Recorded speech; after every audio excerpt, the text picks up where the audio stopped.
alxames fanweeri fan ci weeru sulet ci atum 2020 mbokku téléspectateurs yi dal leen ci xibaar yi li ci gën a fës ñu tibbil leen ko. aj 2020 bu nduroowul ak benn yoon ak yeneen aj yi fi daan nekk li waral loolu di corona gi tey sax lañ doon taxawal Arafat waaye foofee ca Makka wute na loolu ak lañ fa daan gis ci at yi ñu weesu. limu corona bi nag ci bés bile tey muy gën di yokku rek ñeenti nit faatuwaat ci mbas mile ni ki ñu di firi fàcce loolu di docteur Mamadou Ndiaye. mbeddub Kolda yi tàmbalee leer ak juróomi téeméeri lampadaire yu ñu leen fa sampal ay lampadaire yoo xam ne day ñëw dindi lëndëm nga amoon foofee ca dëkk ba sax ñëw jàppale ña fay juddu ak ña fay yeewoo ngir ñu gën a nekk ci jàmm. li gën a fës ci yenn xibaar yi ci yenn kaay yi moom la ñuy tëjee ak Haji Baba Ndiaye.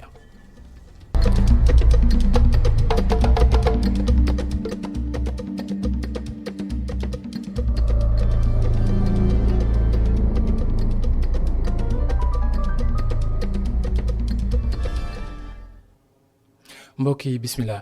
fan rek moo des laata ñuy dugg ci liiti tabaski gi ay nit ku nekk jóge fii ci biir Ndakaaru war a dem wuy ji sa gox-goxaan ngir mën faa tabaske jee fii ca gare bu maraîcher nag luñ fa gis leneen la maanaam nit ñi ñoo ngi fay ñëw ti bëri waaye mel na dañoo fàtte liiti mbas mi di coronavirus mi nekk ci biir réew mi ndax lu weesu ci buntu ma suñu defee seeni test ba pare suñu duggee ci biir nag dafa mel na dañuy fàtte ne corona bi moo ngi fi ba léegi Abdourahmane Li ak Moussa Fall demoon nañ fa tegal ñu seetlu. xumbute bu jéggi dayo lañu nemmeeku ca Beaux Maraîchers gannaaw ñaari bés dong ñu ne tabaski benn bunt balaa nga siy dugg ñu jëlal la fii sa température ba noppi désinfecté la boo si noppee benn matukaay bu dëgër jëluñu ko fi si biir bërëb bi la tukkikat yi seen xar yi lañuy doxantoo masque bi doon na lu ñu soofantal randuwante bi moom waxaale wuñu ko lépp li ko waral nag di ñàkkum organisation ci gis-gisu kile nga xamante ni yàgg na ci gaar bi. xam nga entreprise dafa war a am organisation mais fi mu ne comme bis yu mel nii oto yi ku ci nekk fu la neex ngay taxaw parce que ñoom lu ñuy lijjanti bon bi fexeel ba am bon seen xaalis ñi yor garage bi ci boppam ñoo xamul garage parce que bi ñuy ubbi garage bi normalement dañoo waroon a jël coxeur yi nekkoon fële ànd ak ñoom comme ñoom miin liggéey bi. ñoo ànd ak ñoom liggéey kon garage bi ñi nekk ci bitig yooyu yëpp dañu mën a ñëw ci biir mais ñoom dañoo ñëw bëgg a res garage bi bëgg a indi oto yi yooyu yëpp xam nga ni mënuñu ko kooku ñi nekkoon ak oto yi ñoom ñoo mën loolu vraiment métti na boole ko soo génnee gendarme yi alkaati yi duñ la may jàmm. te pourtant tax der yaa ngi ci bunt bi di xool dugg ak génn yi chaque 30 minutes fukk ak ñaar ci ñoom dañuy def patrouille ci biir gare bi. waa ji moom niki ñeenti waxtu ci suba mi ngi xaar oto ngir wutali Matam li ko fi téye doon na quand même lu ñu mën a jaaxal bu ñu xoolee nit yi nekk ci gaar bi. oto yi am na mais clients yi ñoo ñëwagul comme clients yi dañoo tàmmoon oto yi dañu doon gont léegi nag comme peut-être événement bi nu mu demee ni xamuñu woon ne oto yi dañoo war a xëy léegi nit ñi dañoo xaar bi ay midi 1h ñu doog a ñëw parce que dañoo jàpp ne même boo teelee ñëw oto yi 4h la ñuy dem wala 5h 17h. moo tax ci la teel ñu ñëw mais ñun moom ñu ngi fi depuis 4h du matin. embouteillage nit wala embouteillage oto ci biir ak buntu gaar bi loolee lañu fi mën a nemmeeku itam dundu feetub tabaski en famille doon na daanaka li nga xamante ne aada la ci mim réew mbas am déet daanaka ñëpp loolee la ñuy bëgg a dund wante mbir am na coronavirus mi ngi fi ba tey kon moytandiku lu war la. Abdourahmane Li lu wute loolu ak lu ñu gis ca Beaux Maraîchers fële nag ca Liberté 5 ca terminus Dakar dem dikk yi fa nekk foofee sénégalais yoo xam ne ñoom dañoo teg seen préférence ci liiti Sénégal dem dikk ngir mën a dem wuti jëli seen dëkk ngir mën a def seen tabaski ñoom ñii foofee suñ fa yegsee mesures yi dañ koy respecté ci nu mu gën a stricté kii te Mamadou Lamine Fati dem na fa taxaw seetlul ñu. feetum tabaski bile askan wi ñu bëri bëgg nañ ko def ak seeni njaboot. te ñoom ñu bari ci ñoom dañuy dem ci biir dëkkaan yile waxtu ji nga xam ne ñu ngi wax feebaru mbas bile Dakar dem dikk di jël ay matuwaay ngir aar ñi nga xam ne ñooy jël ay wotom def nañ ba nga xamante ni nii ku ñëw di nga mën a raxas sa loxo am na aussi li ñuy wax gel antiseptique nga xamante ni nii dina baax ci pour rey lépp li nga xamante ni mooy doomu jàngoro ci feebaru coronavirus. beneen aussi matuwaay bi ñetteel bi mooy dinañ fexe ba nga xamante ni nii ku ñëw da ngay sol masque boo yëg ci car bi da ngay sol aussi ci masque jamono voyage maanaam durant tout le voyage da ngay sol masque dinañ fexe aussi ba nga xamante ni nii nit ñi duñ jegeñante pour ñu respecter li ñuy wax ci tubaab distanciation physique. jël ay matuwaay ngir xeex mbas mile doon na li nga xam ne askan wi ñu bari ci ñoom defuñu ko nu ko waree lu nu mel di naqari bu baax a baax Baba Lissa Ndiaye mi nga xam ne mu ngi dem ba Daara Jolof. gis nañ ne nag nit ñi xaw nañ farlu tuuti ñu ngi takk masque yi mais sànq ni tuuti bi muy taw dañu xawoon am jaaxle tuuti parce que dañu regroupé wu ñun ñëpp ci biir salle d'attente bi amul woon li ñuy wax respect de la distanciation physique donc xawoon nañ tiit tuuti beneen affaire bi tamit mooy nit ñi ni ñuy solee masque yi des fois day gis koo xam ni day jël masque wàcc ko ba ci sikkim bi alors yaakaar naa ne loolu aussi war nañ ci gën a xoolaat pour que nit ku nekk am benn attitude responsable. ngir fexe ba askan wi jël ay mutuwaay ci mbas mile ñi nga xam ne ñooy liggéeyee Dakar Dem Dikk bañuñu ko sax ba tere képp koo xam ne bëgg ngaa jël seeni woto yile. xam nga mesure bu ñu jël moom am na ñu koy respecté am na ñu ko dul respecté mais ñun dañuy fexe ba nga xamante ni nii li nga xamante moom ma défense mesure bu ñu jël nit ñi respecté ko nga xamante ni boo ko respecté wul ñun du la mën accepté suñu biir kaar yi. ngir nekk ak seeni njaboot ci fet gile ñi nga xam ne ñooy tukki yenn saa yi dañuy fàtte mutuwaay yu ñu war a mën a jël ngir moytu mbas bile waaye lu nu mel ñi nga xam ne ñoo liggéeyee Dakar Dem Dikk dañ see taxaw ba képp koo xam ne yaa ngi fi ñëw di nga jël ay mutuwaay. jërëjëf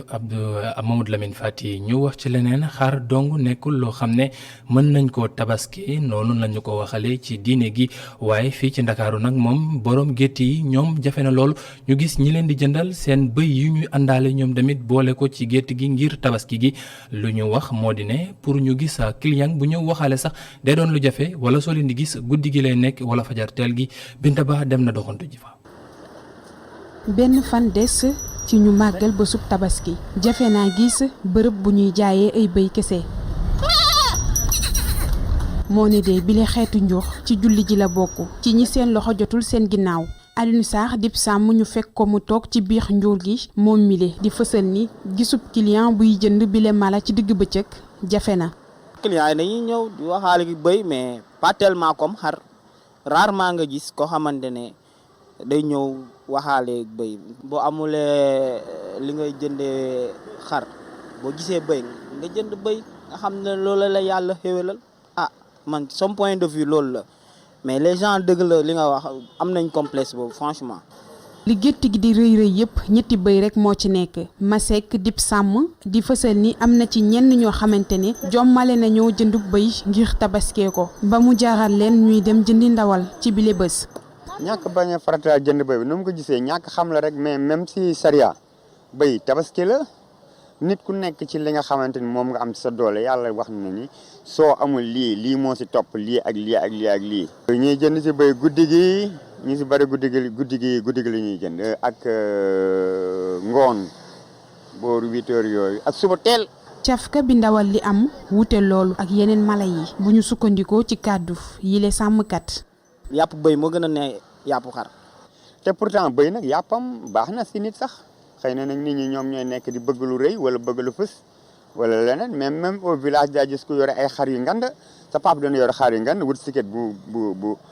bu gën a duub ngeen tabaskeeku du question ñàkk. ñenn ci jullit yi nga xamante ne seen loxo jotut seen ginnaaw mën nañoo tuux deretu bëy ci bésub julli ji lu ni mel nag am ci ñoo xamante ne dañ koy jomma def ci seen biiri morom dara waralu ko lu dul topp aada ak bañ xeebeel.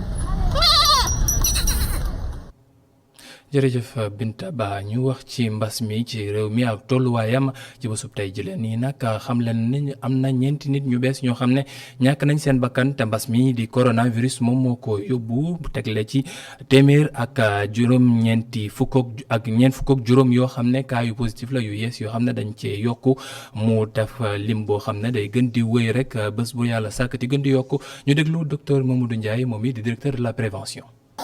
ci junni ak juróomi téeméer ak ñeent fukk ak juróom-ñaari test yu ñu jot a def téeméer ak ñeent fukk ak juróom ñoo ci positif ci ñoom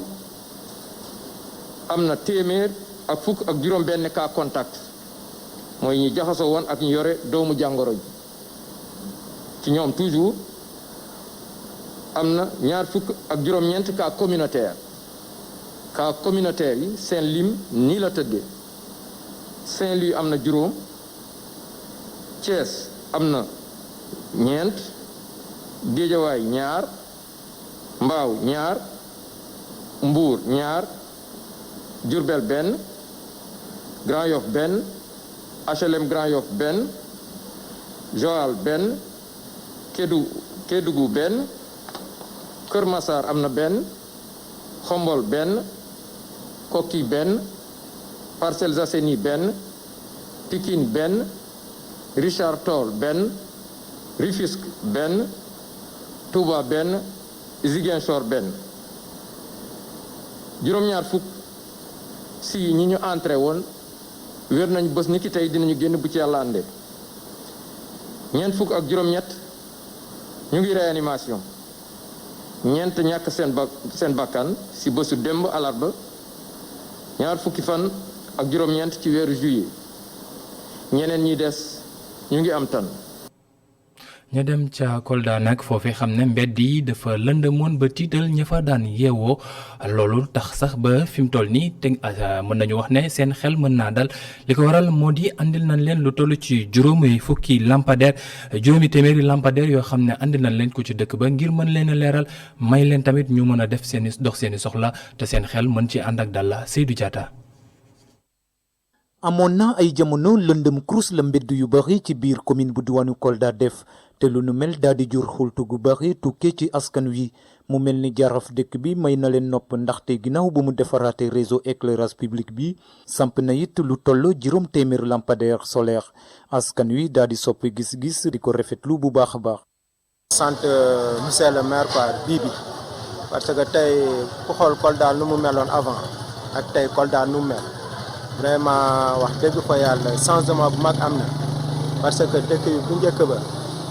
fii ak centre ville bi sax ñemewoo yónni sa doom guddi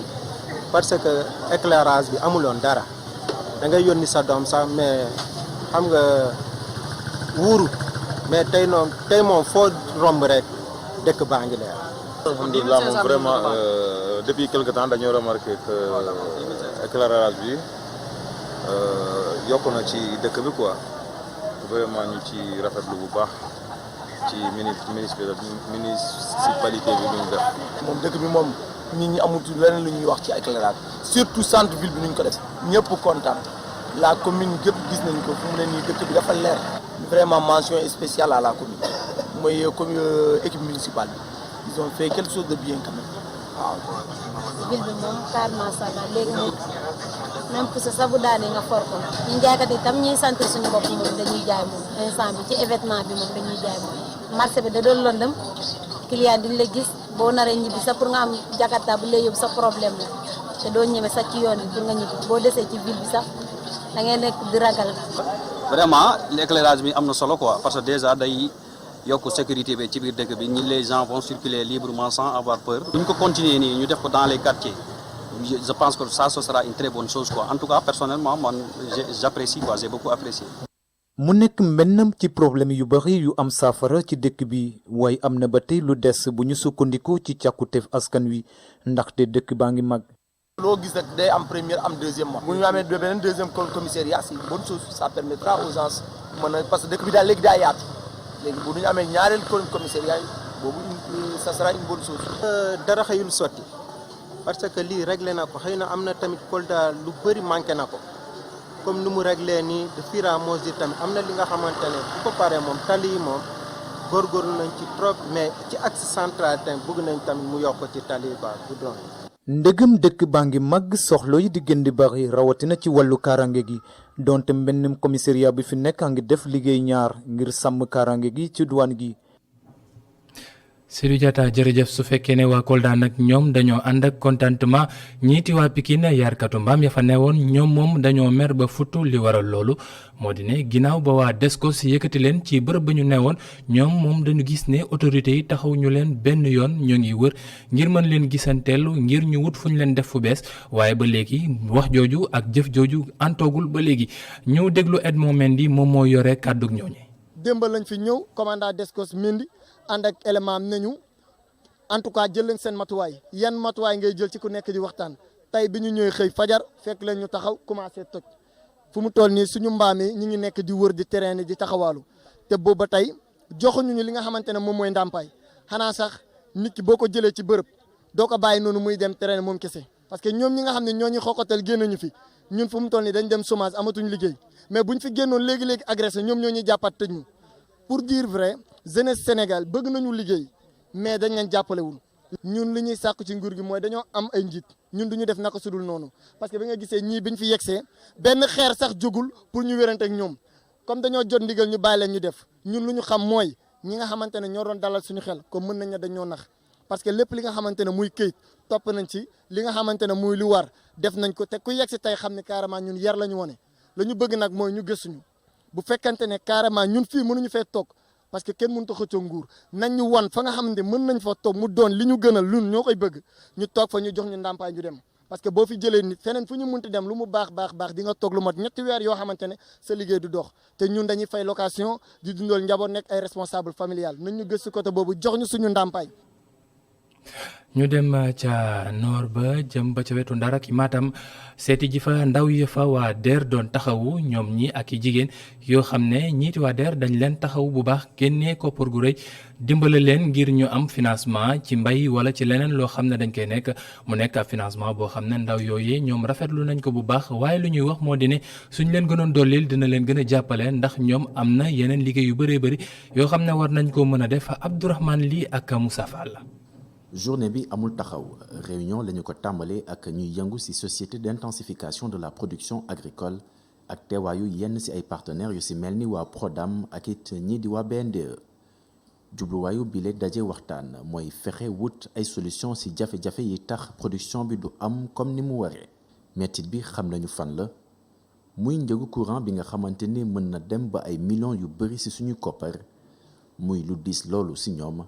bu weesoo matériel bu ñuy jëfandikoo nga xamante ni daa xewi. dañu am problème courant parce que boo koy xool qualité courant bi sax d'abord baisse de tension yi ak coupure intempestive yi day lakk suñu pompe yi te pompe yi bu ci gën a yomb 4 millions lay jar te loolu si biir benn campagne nga jënd si ñaari pompe wala ñetti pompe buy jar 4 millions ou plus loolu problème la loolu day freiner aussi sa rendement. ak cherté électricité bi parce que boo xool facture électricité ñun bu ñu indilee benn facture bu 1 million boo xoolee consommation bi du dépasser 500 000 tout le reste ay taxes la bu ñu mënoon jàppale si taxes yi parce que ñun c'est vrai que ay société lañ mais ay société rurale lañ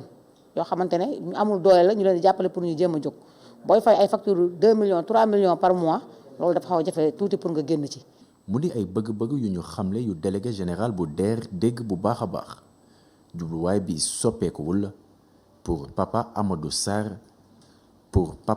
Sarr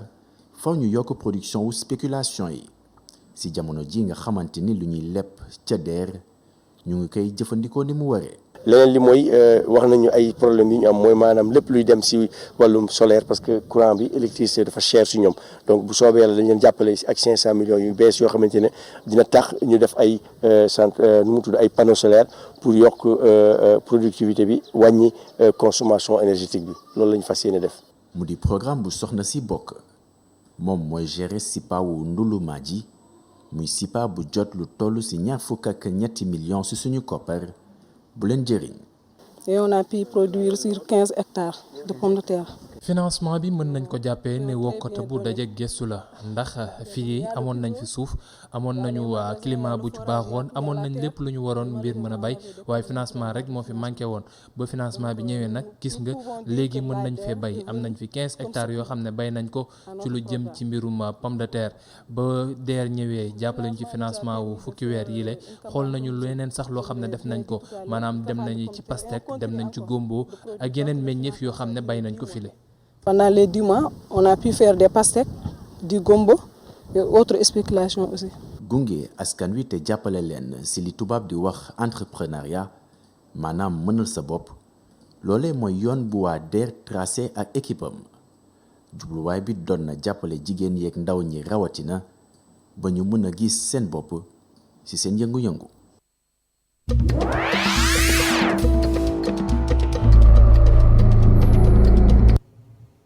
xibaari bitim réew yi dañ koy tàmbale fële ca Màkka niñ leen ko doon xamale ci tàmbale xibaar yi foofee nag ren jile moom gis nañ ne wute na ren lool ak liñ daan gis ci at yi weesu ren ji xam ne fukki junni ujaaj rek la réew ma jël wute loolu ak 2 millions ak xaaj yi xam ne dañ fa daan ñëw waaye lu weesu nag mbirum diine gi Arabie Saoudite moom ren ñàkk na koppar gu bëri ci mbirum mbas mi leen ndax xaj na leen lu bëri ci tourisme li ñuy woy tourisme religieux foofee mbas mi xam ne sax ba léegi dafa sonal ñiiti waa Maroc ñoom ñi xam ne roi Mohammed VI moom taxawal na fa ab couverture sociale pour réew mi ñëpp ci diiru juróomi at ngir xool nu muy def ba jàppale réew mi yëpp ndax moom gis na ne foofu seen réew ñoom sonn nañu loolu ndax mbas bi nu mu fa ñëwee sonal leen andi ay cas yu bëri tak seen ay confinement yu dul jeex réew mi tamit génne lu toll ci fukki million ak benn yoo xam ne da koy jàppale koom-koomu réew mi. ñu wax ci leneen tamit coronavirus ci àdduna bi nu mu toll moom moo ngi gën di bëri rek nit ñu ci ñàkk seen bakkan di gën di takku tamit ci États-Unis foofee moom xam nañ ne ñàkk ñi génn seen àdduna ñi seen bakkan rot toll na ci 150 000 Brésil moom am lu toll ci 90 000 nit yoo xam ne faatu nañu ci bisub tey nag ci àdduna bi mën nañoo jàpp ne ñu ñàkk seen bakkan ci mbas mi le toll nañu ci genn wàlli million nit ak lu ko toppa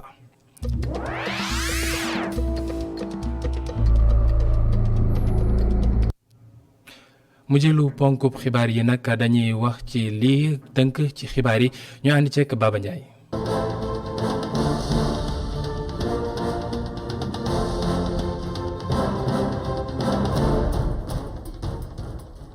mbaa yéen a nga ca ñu ngi ko doon xaar yegsi nañ ci léegi nag suñu réew du Sénégal ñaari téeméeri nit ñoo ñàkk seen bakkan ci mbas mi ñeenti weer ginnaaw ba mu ne faax ci réewum Sénégal laast ne juróom-ñeenti fukki nit ñoo ñàkk seen bakkan ci mbas mi libération ne léegi leer na ñaari téeméeri nit ñoo faatu ci mbas mi lu jege fukki junni amee ko ci réew mi maanaam ci kaw gàttal juróom-ñeenti junni ak juróom-ñeenti téeméer ak juróom-benn fukk ak benn nit ñoo ko amee ñetti junni ak téeméer ak juróomi nit nekk ci traitement ñeent fukk ak juróom-ñett nekk ci sowtaas Sud Quotidien ni ki ëllëg la ñuy màggal feetum tabaski ci Sénégal loolay tax dem beeg dikk bi mel ni tuleeg maale ci réew mi te réew nag mbas mi ba léegi mu ngi ne fax ci Sénégal yëglekaay bi ne tabaski bi nag boo moyul dina jural musiba askanu Sénégal ndax cas communautaire yi ni muy jëlaa ñëw ci réew mi li mu ñi amee mbas mi ci Sénégal di yokku naka noonu tam nit ñi ci ñàkk seen bakkan di gën a jëm kanam ak jumaay ju tëj loolee lépp tax ba yëglekaay bi ne mbas mi ci réew mi nag boo moyul dana gën a lawali bànqaasam ci Sénégal Le Quotidien ne même bu dee tabaski bi teru na ci Sénégal mbas mee ngi ci réew mi waaye mel na ni Covid-19 yëngalul Sénégalais yi yëglekaay bi ne xar yi ñu doon wax naan dina manqué ci tabaski bi foo tourné ci capitale bu Sénégal da nga leen fa gis ndax dara li yëpp fees dell la def ak xar Le Quotidien ne tabaski bi tax na ba geste barrière yi maanaam digle yi bàyyeekoon ci kër docteur yi lépp la ñu taxañ ci sànni ci seen wa maanaam ci ko gàttal kenn jëfewu ko loolee tax ba yëglekaay bi di waskanu Sénégal gépp ñu delluwaat termi xel ci xeex bi ndax mbas bi ba tey mu ngi ci réew mi masque yi kenn takkatu ko distance yi waxi noppi dem beeg dikk bi dajaloo ci marché bi lépp jarul buuxante ndax ku ne ciy teg sa bët lii tax ba yëglekaay bi ne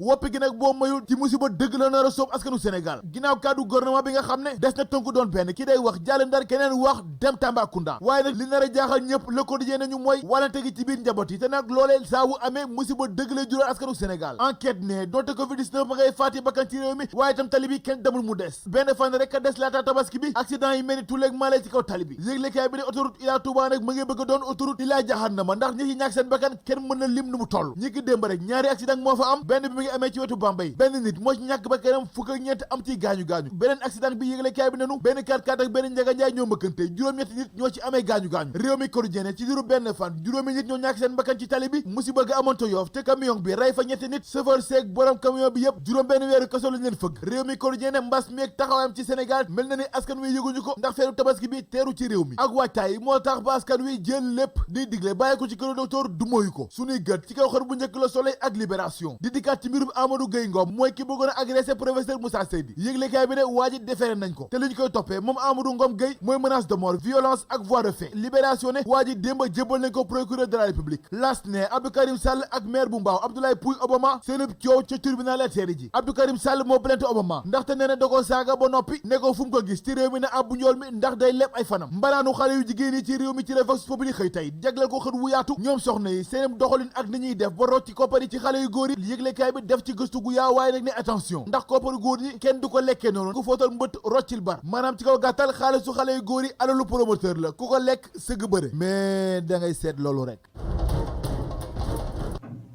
jërëjëf Baba Ndiaye lii moo nekk ponk bu mujj ci xibaar yi mbokk yi di leen sant di leen gërëm di leen ñaan ñu yendoog jàmm.